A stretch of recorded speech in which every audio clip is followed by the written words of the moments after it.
Hello and welcome to Since Attlee Churchill, the podcast about British political history since the Second World War. I'm Lee Evans, a historian of the Conservative Party. And I'm Richard Johnson, the historian of the Labour Party, and Lee's husband. In each episode, we will be chewing over delightful morsels of British political history. This week's episode is inspired by a recent visit that Lee and I made to the House of Commons, where we watched Prime Minister's questions between Prime Minister Keir Starmer, the Leader of the Opposition, Kemi Badenoch, and quite a few other MPs in the chamber. This was my second visit to Prime Minister's Questions, but I haven't been there since 2011 when it was David Cameron versus Ed Miliband. And Lee, I believe it was your first time watching Prime Minister's Questions in person. We have to thank for that Kate Ferguson, who's the political editor of The Sun on Sunday and also a listener of this podcast. So hello, Kate, if you're listening. And also Hugo Guy, who was one of our hosts and is a journalist for the newspaper. So thank you also to Hugo for bringing us along. It was a great experience. In my view, it was a better experience than the first time I went to Prime Minister's Questions, because the first time I went to Prime Minister's Questions, I was in the public gallery, which is behind glass. And I believe it's behind glass because it used to not be behind glass and people used to throw things at MPs from the public gallery. Indeed, there's one instance where someone threw I believe it was a condom full of purple powder at Tony Blair when he was Prime Minister. So now the members of the public, sadly, I think it is quite sad, have to sit there and watch as if it's through a goldfish bowl or something like that. But the press gallery remains open and it's above the Speaker's chair and you look right onto the chamber. So that was quite exciting for me. I think a key difference of watching Prime Minister's Questions in person versus watching it on television is that your focus is less on the Prime Minister and the Leader of the Opposition. And at least for me, it was great as a people watching experience where your attention is taken to all of the other MPs in the chamber, who you get flashes of them during the televised proceedings, but not quite in the same way as you can kind of watch someone in the corner and keep your focus on them for a time. And I think that gives you a little bit of a read of the room and the attitudes of the MPs towards their respective leaders. I have to say that I felt that the Labour MPs were a little stony-faced during much of Keir Starmer's interventions, and that may be indicative of the mood within the Parliamentary Labour Party. We'll talk a lot more about Prime Minister's Questions as it exists today and some of the debates around its value today, but as this is also a history podcast, let's look a little bit at the history of Prime Minister's Questions. So to kick us off, Lee, particularly I think for our listeners who are based in different countries around the world that may not have this tradition, what is Prime Minister's Questions? Well, it's really the flagship event of the parliamentary week. Well, it certainly is most weeks anyway. It's a moment when, for half an hour on a Wednesday at midday, questions are put, predictably enough, to the Prime Minister by both the Leader of the Opposition, but also from the leaders of other parties and backbench members of Parliament as well, both on the government side and on the opposition benches. I would say it is by far the most widely watched parliamentary event, and it is, probably with the exception of budgets or rare moments of high parliamentary drama, of which there have been quite few recently because of the size of the government's majority and arguably the lack of ambition in much of its legislative agenda. With the exception of budgets, it's really the key moment that shapes the way in which the country, but also, I would say, members of Parliament themselves, see their respective leaders and their performance. So there are 650 members of Parliament and only half an hour to quiz the Prime Minister every week. So presumably demand is in excess of supply. How do the MPs who get to ask a question to the Prime Minister get chosen? Yes, so you're right. Far more MPs want to ask questions than possibly could within the time. The only MPs who really don't want to ask questions are those who are on the front benches for their respective parties. So members of the cabinet, for example, would not ask a question, nor would members of the shadow cabinet. But among the backbench MPs, it is said that the vast majority enter the ballot, which is formally known as the shuffle, every week to be picked. They put in their question for reasons that we'll come on to in this podcast. Pretty much all MPs put in the exact same question to the Prime Minister in writing, which is to ask the Prime Minister to list his engagements. We'll come in a moment as to exactly why that's the case. But then they get to stand up in the House of Commons, ask their supplementary question to the engagement question. And your best way of being able to do that is to have been one of the 15 people picked in the shuffle. But there are other ways to potentially get in as well. For example, the Speaker will always alternate between sides of the House, from the government side or the opposition side. But of course, because the shuffle is a random ballot of MPs who have sought to ask a question, that does not follow a one side then the other pattern. So there are two members of the governing party asking questions in succession. Then there's a chance for somebody on the opposition side to potentially get picked. So they will bob.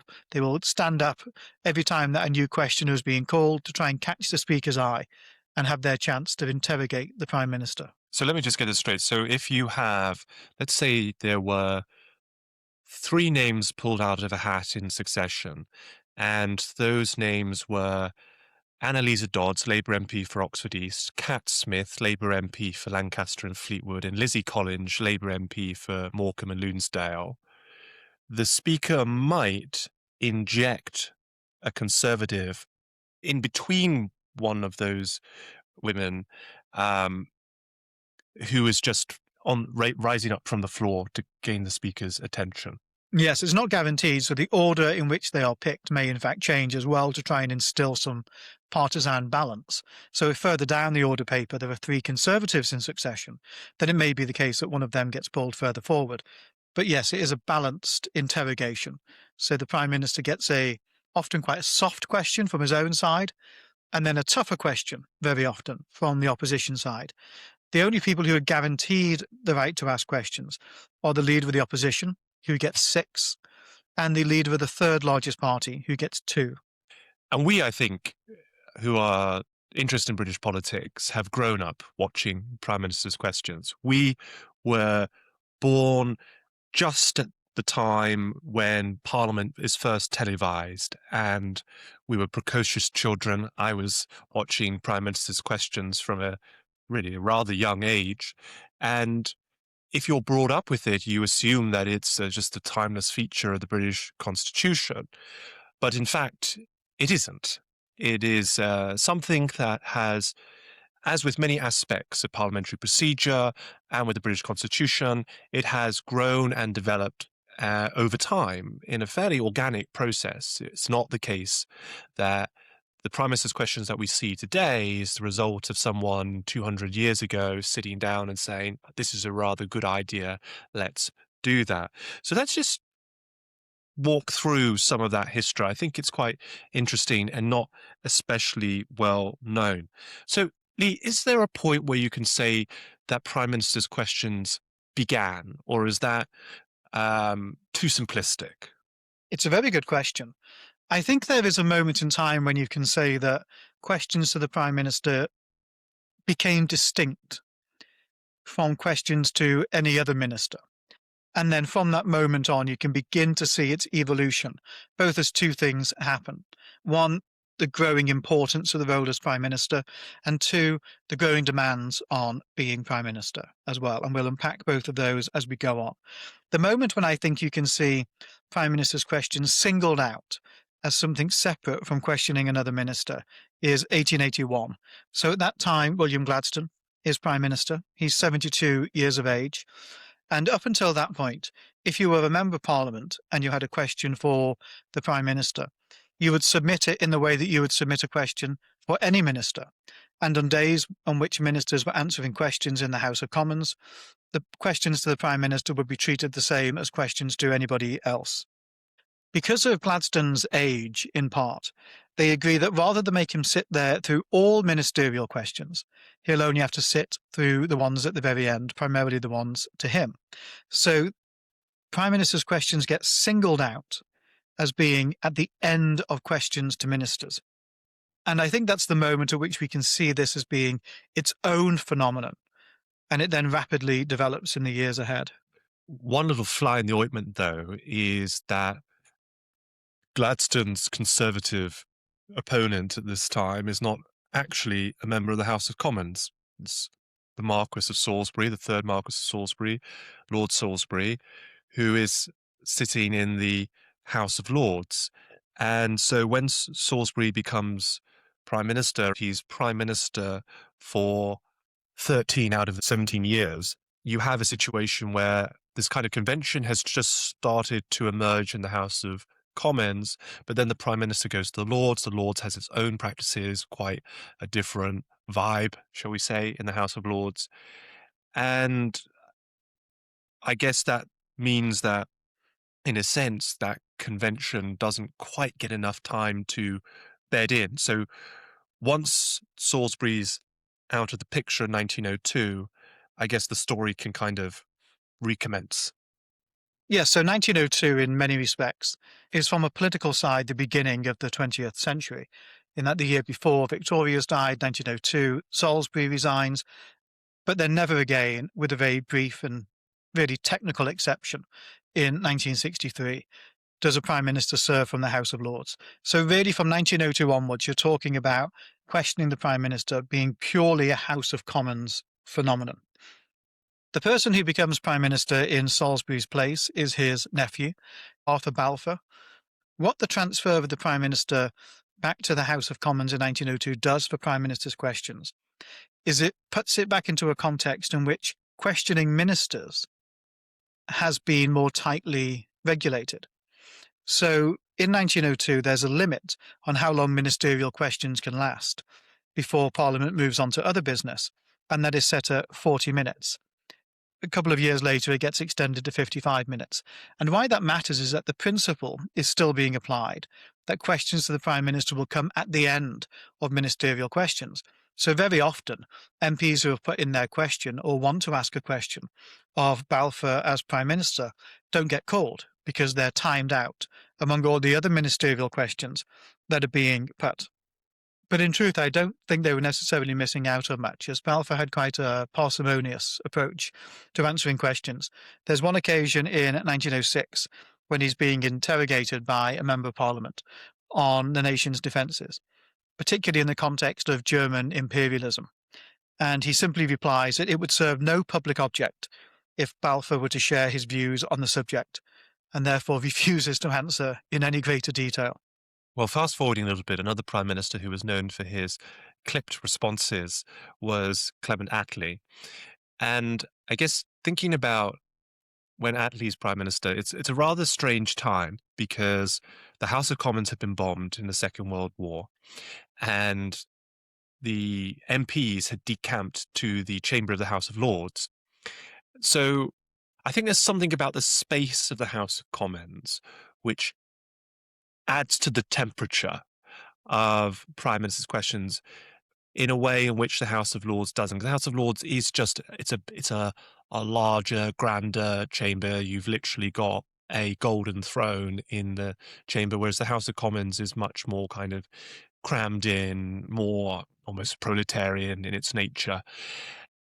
So I think that must have changed the atmosphere in the House of Commons. However, I think it was still really quite exciting for members of the public to go and see the Prime Minister answer questions. Now, still at this time in the 1940s, it's a movable feast as to exactly when the Prime Minister would answer questions, but that was sort of part of the fun, as you would go and sit in the gallery and you'd watch as they worked through the questions until you got a question for the Prime Minister, and the Prime Minister would get up and answer the question.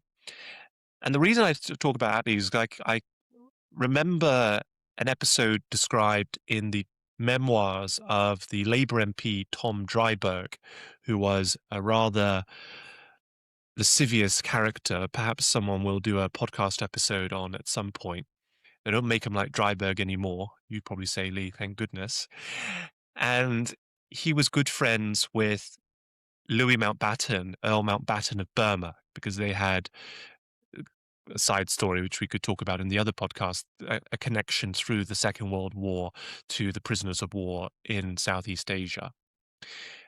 And Mountbatten says to Dryburgh, I've got a young man here, my nephew, Prince Philip of Greece, who'd be very interested in understanding a bit more about how the House of Commons works. Would you bring him to the House of Commons and show him around? So Tom Dryburgh takes Prince Philip to lunch in the House of Commons, and he has lunch with the MPs, a couple of other Labour MPs who joined them for that lunch. John Freeman, who was an interesting kind of left-wing figure of the Labour Party, and Donald Bruce, who became a Labour minister.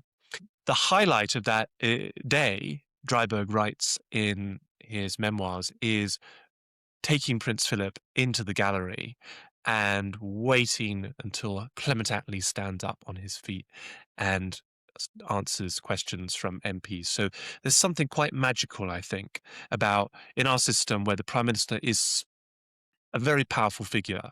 Constitutionally, I argue, much more powerful than, say, the President of the United States within the system. And yet there are these moments where an ordinary backbench MP, perhaps someone who's just entered the House of Commons, very junior, from the opposition party, is able to put a question directly to the Prime Minister. And that, I think, is electric, even if it's to someone as parsimonious in his responses as Clement Attlee sometimes was. And even in that case where it wasn't in the kind of the normal setting of the green benches of the House of Commons. Undoubtedly, one of the themes of the early decades of the 20th century is this growing importance of the role of the Prime Minister. And that's reflected in the way in which they then try and manage Prime Minister's questions. So I mentioned before that because of the time limit on questioning ministers, it wasn't guaranteed that the Prime Minister would stand up at all. So what they decided to do then is say that, well, Prime Minister's questions will still be at the end of ministerial questions, but they'd begin no later than question number 51. And then shortly thereafter, they reduced that to saying they'll begin no later than question number 45.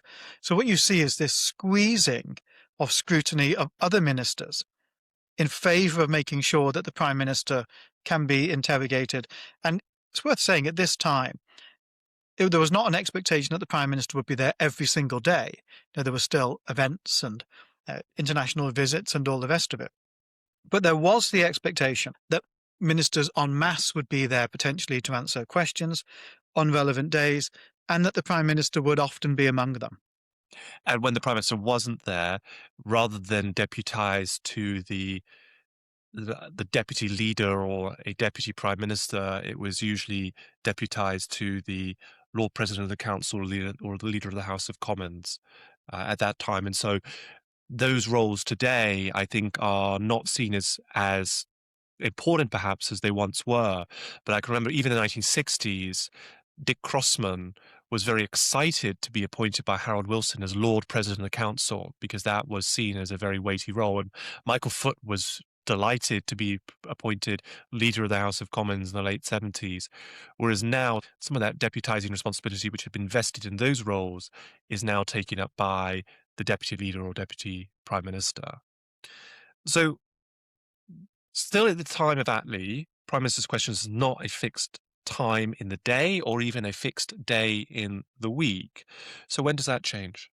So I mentioned how you could first single them out because as a concession to Gladstone on account of his age. And it's the age of Churchill in 1953, when he was in his late 70s, that brings the next big innovation. So to accommodate him, they agree that the Prime Minister will only answer questions in person on Tuesdays and Thursdays. This comes into effect in 1953. On Mondays and Wednesdays, questions can still be put to the Prime Minister, but they would be answered, as Richard says, by the Lord President of the Council or somebody else on his behalf. Now, changing this arrangement so that the PM would be there to speak for themselves on Tuesdays and Thursdays lasts then for a very long time. All of this, though, really has been a forerunner to the establishment of what is actually now Prime Minister's Questions, which really begins in 1961. So from Churchill, we go to Anthony Eden and then Harold Macmillan. And for all of their premierships, the Tuesday and Thursday precedent holds. Prime Minister's Questions is still considered to be just a part of general ministerial questions. But the growing importance of it as a means of scrutiny and accountability of the government and the Prime Minister means that there are calls for it to be its own singular parliamentary event. And so the Procedure Committee of the House of Commons publishes a report in 1959 that proposes there will be two 15-minute slots to interrogate the Prime Minister. It will be on Tuesdays and Thursdays still. That takes effect in 1961 under Macmillan. And at that stage, we can really say that Prime Minister's questions, as its own item on the order paper, really begins.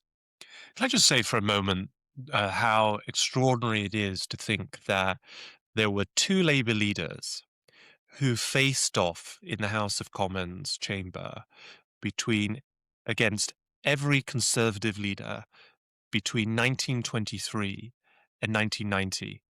So what I mean by that is Clement Attlee's first leader of the opposition was Stanley Baldwin. Right? Attlee becomes Labour leader in 1935 when Baldwin is Prime Minister. His final opposite in the House of Commons when he is leader of the opposition and his opponent as Prime Minister is Anthony Eden in 1955. And then Harold Wilson's first opponent at PMQs is Harold Macmillan, Eden's successor.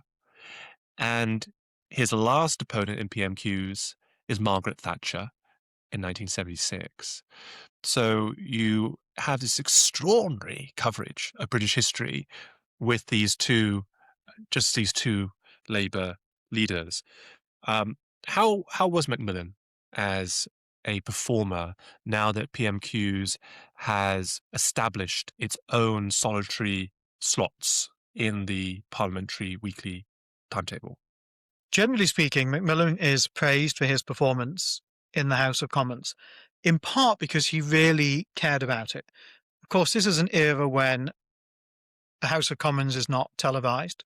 That wouldn't come in until the late 1980s, nor is it actually recorded, as in an audio recording. So Prime Minister's questions mattered in two distinct, but in some ways related, ways to how it matters today. One of them is that it really fed in to the sense of how was a Prime Minister doing? How across the brief were they? How well did they speak on behalf of the government and what it was doing? How persuasively could they speak to the House about the government and its agenda? And Macmillan had this, and you see it pop up in his diary quite a lot. He had this interesting idea about the House of Commons and the confidence that it had in the government. So now we tend to think about confidence as being a formal thing where somebody can put down a motion of confidence in the government, and whether or not it passes or fails is seen as whether or not the House has confidence in it. And that is, of course, literally true. That's how confidence votes work. But Macmillan would try and read the mood of the House based on how it responded to him at events like the new Prime Minister's questions, or just how big the government's majority was on particular issues compared to what its implied majority was based on the last general election. So he cared a lot about Prime Minister's questions and how he did, and he prepared for it intensely. And in many ways he had to, because it sometimes implied that politics now was all Punch and Judy, particularly Prime Minister's questions, that it's theatre, that it's absurd, that it's barracking, that it's debasing really of political debate. But that's always been the case. In fact, the arguments, if you go really far back into our history, to say that politics today is more sanitized than it once was, including in the House of Commons. And Macmillan would occasionally get these rocket launches of questions aimed at him. For example, in 1961, when Desmond Donnelly, a pretty troublesome Labour MP, asked Macmillan if any other Prime Minister had so gorged on his own words. That is one of those questions, it's rather silly and rather daft. But you're in the bear pit of the House of Commons. You're Prime Minister. How do you respond to that? Now, these are the sorts of challenges that Prime Ministers have faced ever since.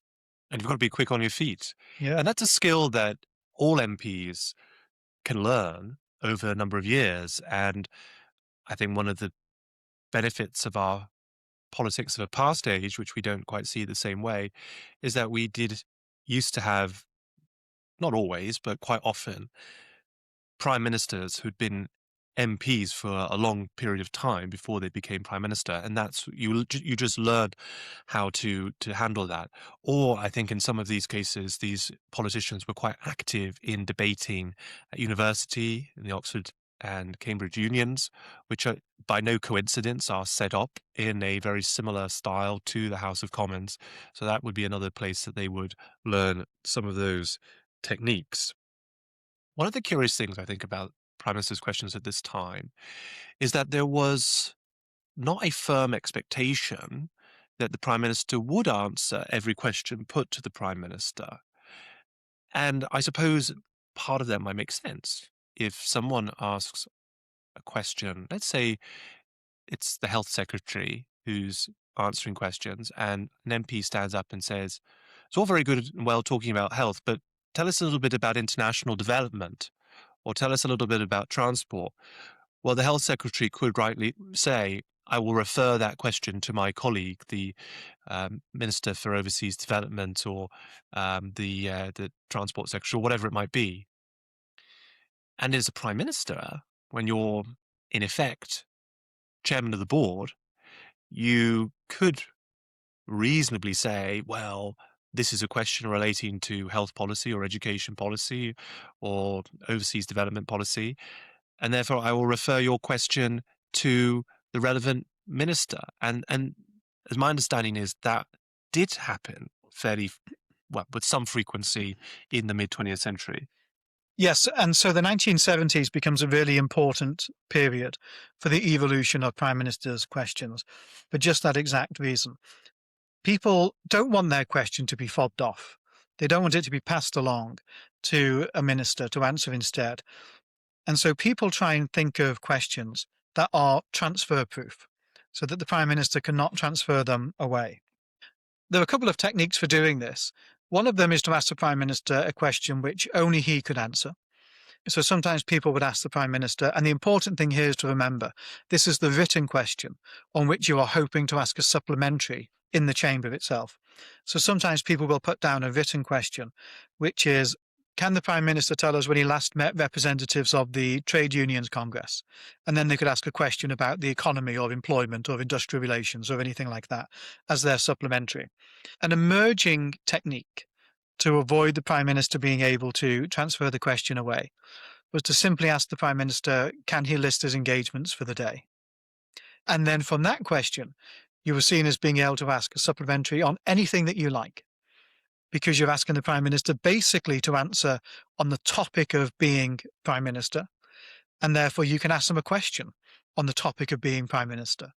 And that particular question, the engagements question, has now become the overwhelming default that people put in when they want to ask a question to the Prime Minister, so that they can reserve the right to choose any theme and any question as and when the moment arises. Right. So I think it's just really important to clarify that when that shuffle happens and those MPs' names are pulled out of a hat and you get the 15 MPs, that usually happens about a week before Prime Minister's questions, at least at the moment.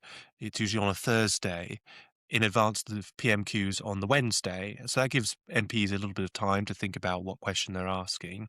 But they are expected to submit a written question which appears on the order paper of that Wednesday when we have Prime Minister's questions.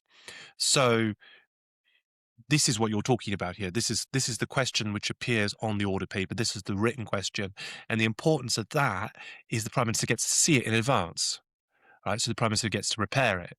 So by another advantage of asking these vague questions about the Prime Minister's engagements is it doesn't actually give the Prime Minister any inkling as to what your question might be, which is particularly important if you're an opposition MP.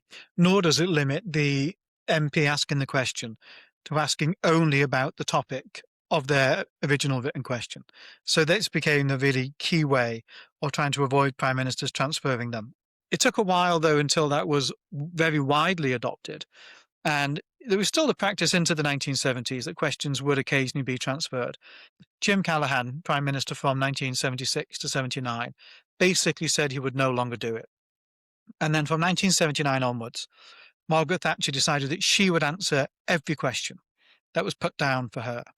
Now, this was partly to try and assert her authority over the House of Commons, also to try and demonstrate that she was fully across what the government was doing and all of the individual ministries that were ultimately under her as Prime Minister.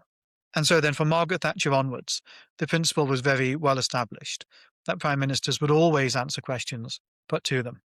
There's so many fun prime minister's questions anecdotes we could share, but there's one from the Callaghan period that I thought was worth sharing. So some listeners may recall that we did an episode in this podcast about resignation honours and honours more generally in politics. And when Harold Wilson resigned as Prime Minister in 1976, there was a very controversial honours list that his political secretary, Marcia Williams, is believed to have written up on lavender notepaper, and it was judged that many of these people were not deserving of the honours they were given.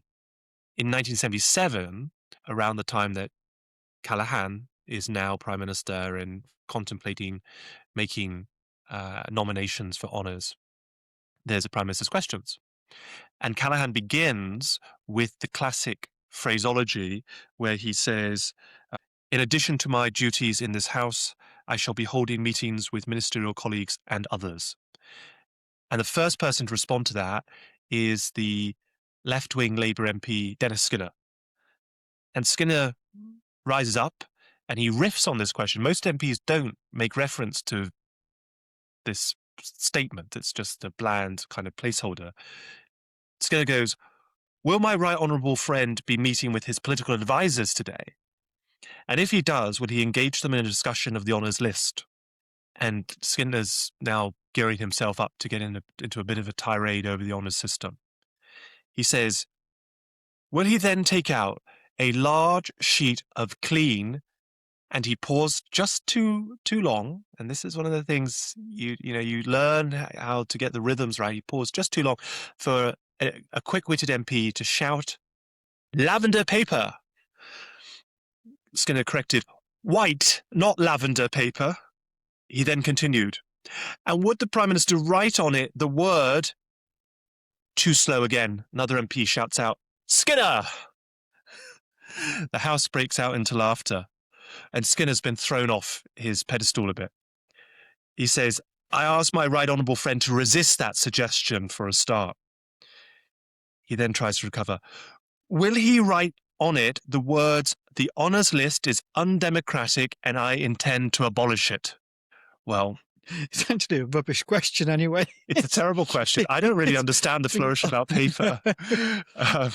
Anyway, Skinner made a career of being a professional representative of the working class. But Jim Callaghan himself was of a working class background and had that wonderful skill of being quick-witted, on his feet, and ready to give as good as he got. So you can see this in Callaghan's response. He goes, I shall of course meet my political advisor today. I think his political advisor at the time was Bernard Donoghu. I rarely move without him. It is well known that everything I say is put into my mouth by him. At least all the good points, not the bad ones. This is Callaghan just riffing.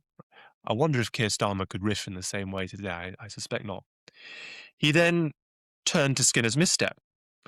As to my honourable friend's position, I take note of his denial that he wishes to appear in the honours list. I'm not sure if it's mock modesty on his part, or whether he got someone down here actually to shout his name in order to put into my head something which would never otherwise have entered it. I think this is a great example of Callaghan off the cuff, coming up with a great response to an MP. He didn't know what Skinner was going to say, and he was just able to put him down, partly due to Skinner's stumbles. But part of the skill of parliamentary debate is being able to pick up on those moments and turn what was meant to be a hostile question against you and to turn fire on the person questioning you. Absolutely. Skinner did get better, we should say, and often made his mark even when he wasn't officially on the order paper or called by the Speaker.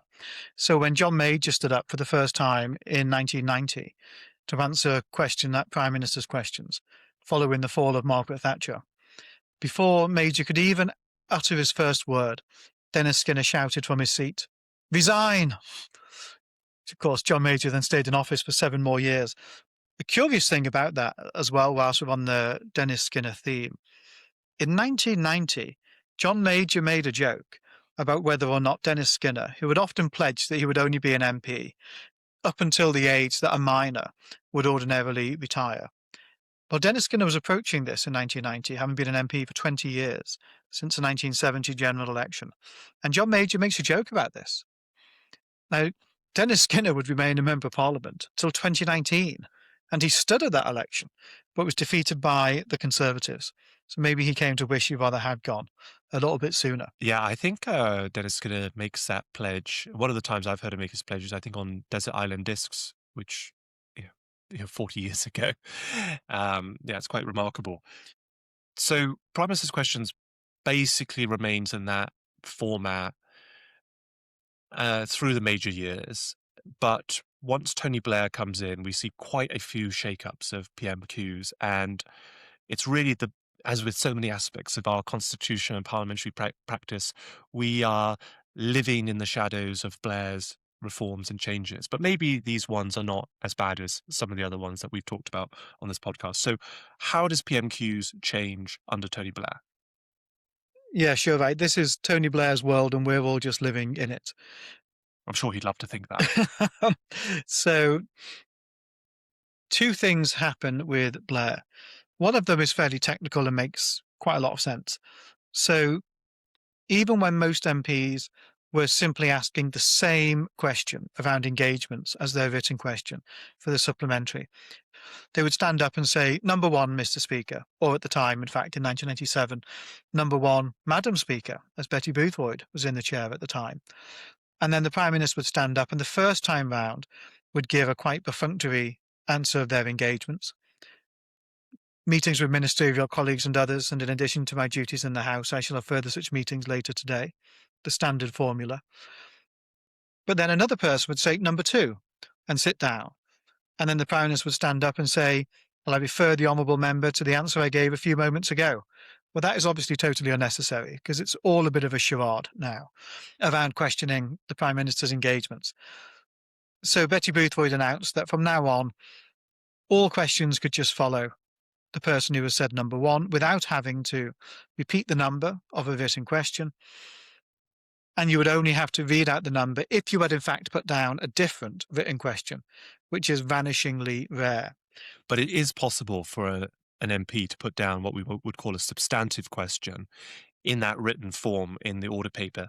And one of the reasons why you might do that is you might want an actual detailed answer from the Prime Minister, and so that clues the Prime Minister in advance about the content of your question, and so maybe the Prime Minister can give a detailed answer. Also, it's the case that in the now unlikely event that you didn't get to your question, the Prime Minister would write a written response to that question. So there are still some incentives, but you're right, Lee, that overwhelmingly the common question that MPs ask is that question about engagements in order to just get straight to the supplemental question, and often so that the Prime Minister is not clued up in advance as to what you're going to put to them.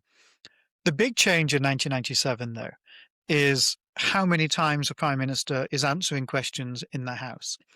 So you can see this is really narrowing down over the years from a general expectation that the Prime Minister would be there up to 4 days a week when ministerial questions could be put in the late 19th century, to from 1953 onwards being accepted that they would only be there twice a week. And then Blair decides twice a week is too much, at least to answer questions in this manner, and decides that it should be 1 day a week, Wednesday, the day it still is now, and that rather than lasting 15 minutes a time, it should last for 30 minutes. Now, this was really quite controversial at the time, and in fact, it's been quite controversial since. As late as 2009, Diane Abbott, of course, a long-standing Labour MP, still a Labour MP, put down an early day motion, a technical parliamentary procedure to express an opinion, criticising the fact that 12 years earlier, the Prime Minister of her own party had made this reform, and encouraging the House alongside her to regret the fact that it is now on only 1 day a week. But part of the reason why that happened, and actually I do have rather a lot of sympathy with this, is that because it's the flagship moment of the parliamentary week, there's a lot of scrutiny and a lot rests on the Prime Minister's performance. And so Tony Blair and his predecessors and still his successors spend a lot of time beforehand preparing for what they're going to say, looking at who's got questions, looking at what themes they might ask about, finding out what's going on in the department so that they're across the detail, finding out specific things about, in particular, opposition MPs' constituencies, so that if they hit them with a question on the NHS, for example, they might be able to reply with additional funding that's specific to their individual constituency. And all of this was seen as being a huge drain on the Prime Minister's time and attention span. Bandwidth, to use that horrible term that we often use now. And Alistair Campbell calculated that going from 2 days a week to one, and not actually reducing the amount of time that was spent on Prime Minister's questions, probably saved Blair about a day and a half of prep, which is remarkable, really. Yeah, I mean, you see the Prime Ministers come with these great big folders full of facts and statements and things, and the Prime Ministers, we were watching the Prime Minister earlier this month in PMQs. He's ruffling through his papers because they've sort of had to war game potential different questions. If the questions go in this way, how does the Prime Minister respond? If we've got an MP from this constituency, maybe they're likely to ask about X, so make sure that you've got a little bit of information about the last time that you were in constituency X, etc., etc. It's a huge amount of work, both for the Prime Minister and for the Prime Minister's political team, and maybe it's not always time particularly well spent, at least more than a week. I mean, I have to say, as someone who loves critiquing the New Labour constitutional reforms, this is not a change that I particularly have a problem with. Nor do I, really. One thing I do have a bit of a problem with is the reams of paper that Prime Ministers now often have in front of them. On YouTube, you can watch Tony Blair's first PMQs as Prime Minister towards the end of May 1997, and he purposely opts not to have papers in front of him. Later in his premiership, he would. But on this occasion, he doesn't have any papers at all. And it suddenly makes his performance appear more confident, more commanding.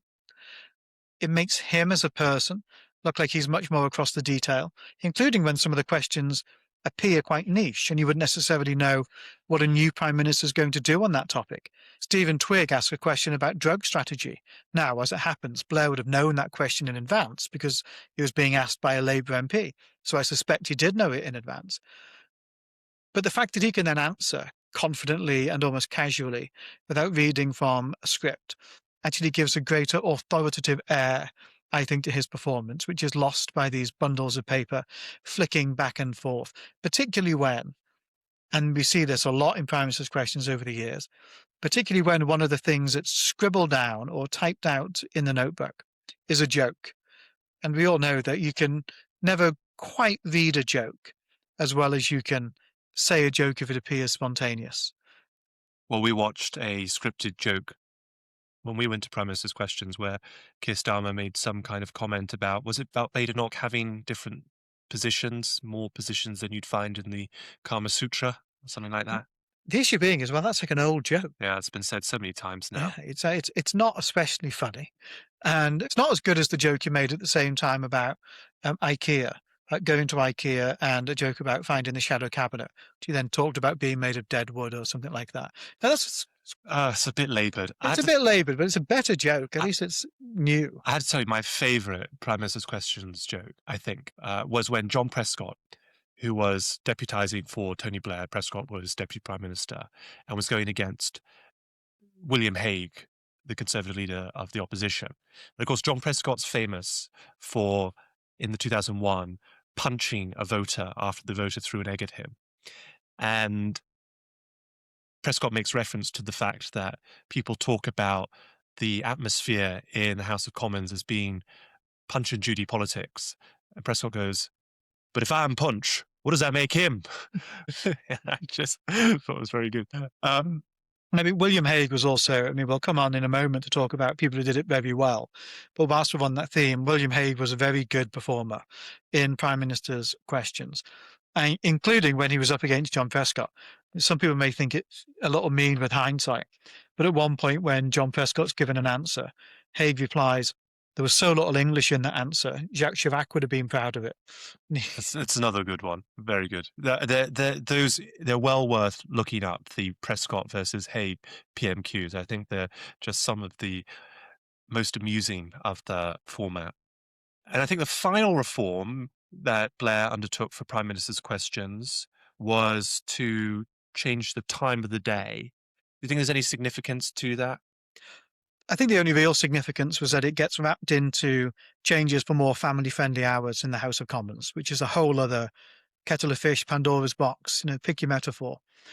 And so the parliamentary day gets earlier, and sittings that run late into the night become much less common. And so whereas it would typically be at 3:15 in the afternoon, Prime Minister's questions get set for midday.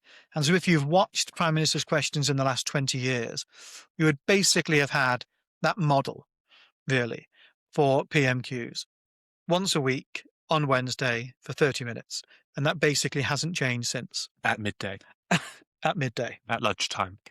And it is something now where it becomes a kind of Wednesday spectacle for people who work in politics and political journalists and so on that, and I know people who are working in lobbying and public affairs, and dare I even say some academics who at their lunch break in the middle of the day sit there and eat their sandwich at their desk and watch Prime Minister's questions. And I know most of the country isn't doing that, but I think there's more of the country doing that than possibly any other format of parliamentary debate at any other point in the week, which speaks to something of the significance of it. I think possibly also speaks to the wisdom of the Blair reforms. Well, we've gone through the history and the development of PMQs, and we're going to do a future episode soon looking at Prime Minister's questions today and unpacking whether it's a good thing, a bad thing, should it be changed or not.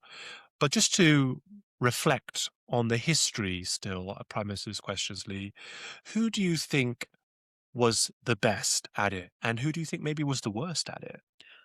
Well, the challenge, of course, is that if we go back even just to the 1960s when it started roughly in this format, we only have written records. Mhm. And then we have some audio records. And it's only from 1989, so really right towards the end of Margaret Thatcher's time as Prime Minister, that we get an audio-visual recording of Prime Minister's questions. So it's really quite difficult to compare over the entire lifespan of PMQs as a phenomenon. People who, in the time that I've been watching Prime Minister's questions, I think have been particularly good.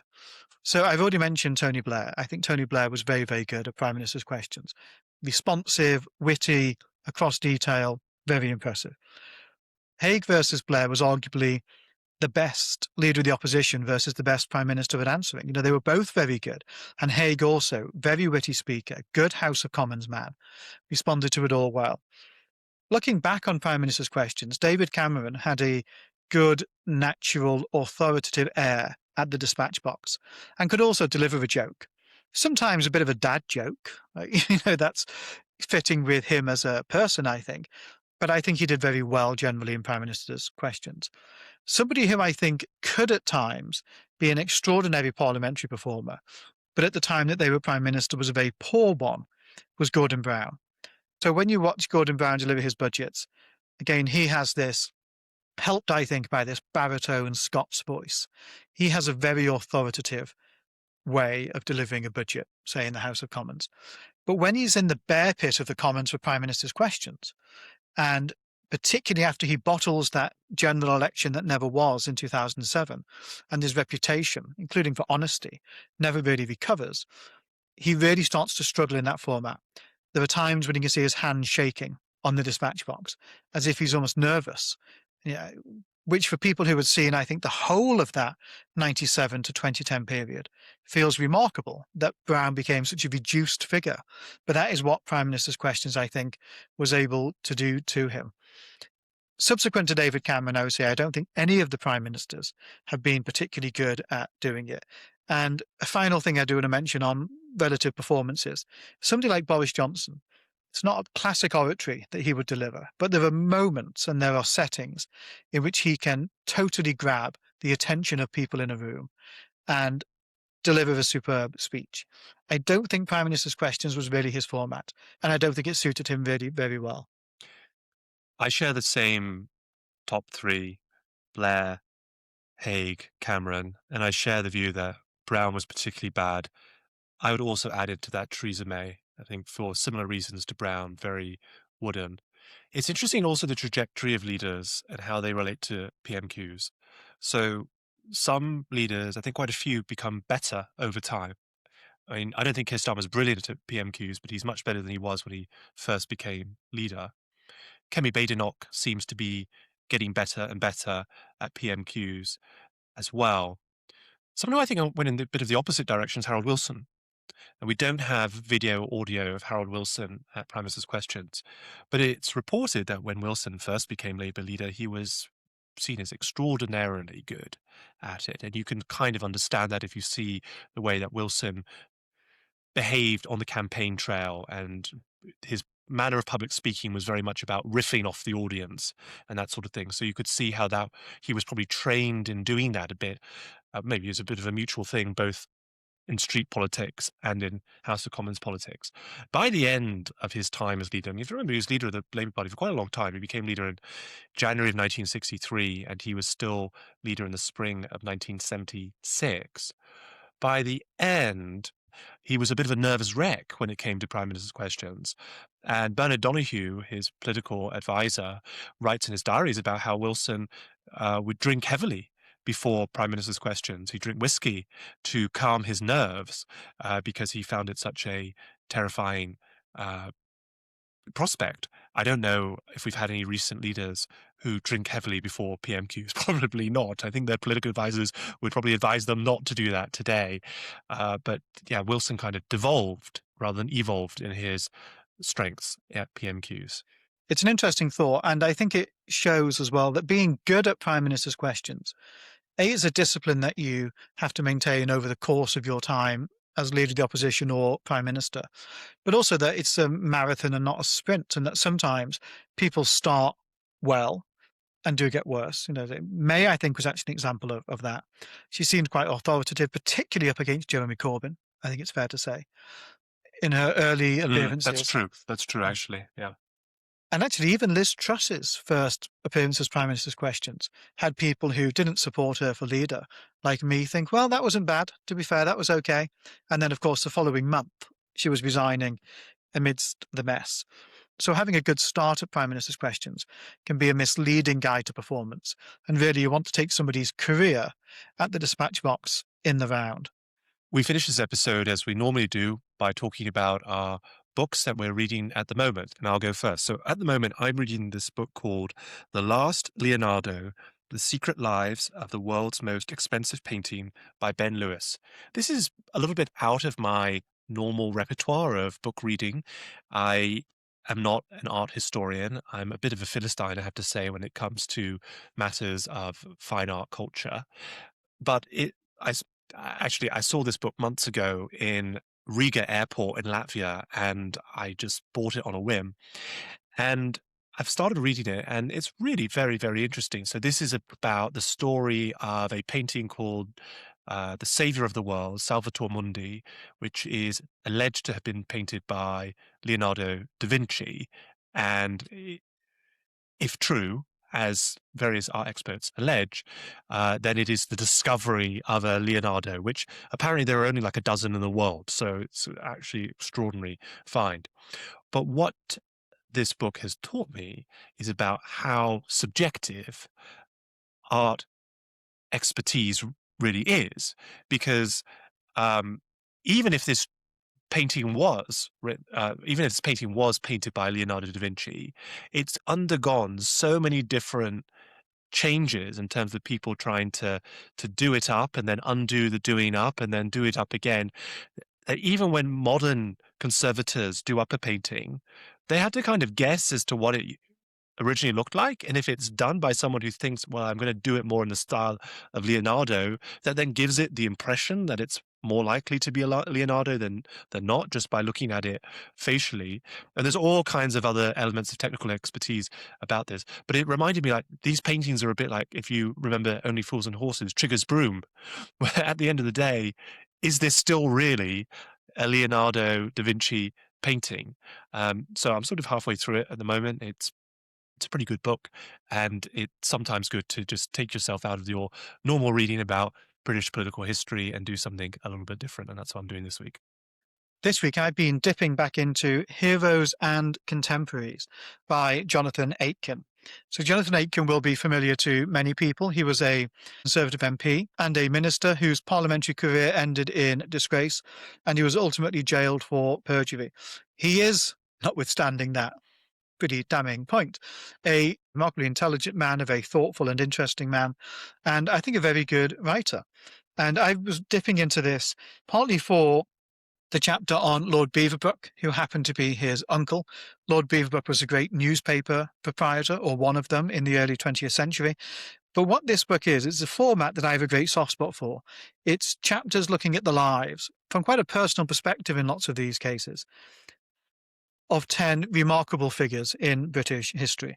And they include Beaverbrook, also Winston Churchill and Randolph Churchill, Lord Longford, Harold Wilson, interestingly, Margaret Thatcher and her family. Jonathan Aitken dated Carol Thatcher at one stage, which is, I think he may have broken her heart if rumours are to be believed. And that may have been one of the reasons why his career never really advanced under Margaret Thatcher. And so, yeah, this is just, it's a really nice book that if ever you have a half an hour or so when you're sat on the sofa and you want to learn a little bit more about a particular take on one of these figures, it's a nice book to dip into and to read. We'll have links to the chosen books in our show notes, but that's all from us this week. Our midweek Matters of Interest will be reflecting on Prime Minister's questions as it is now, looking at how unique it is, whether it really works in terms of holding Prime Ministers to account, whether the questions that MPs ask are good or frankly embarrassing, and whether or not proposals to reform Prime Minister's questions are a good idea. That'll be available from Thursday. We'll see you then. Thanks very much.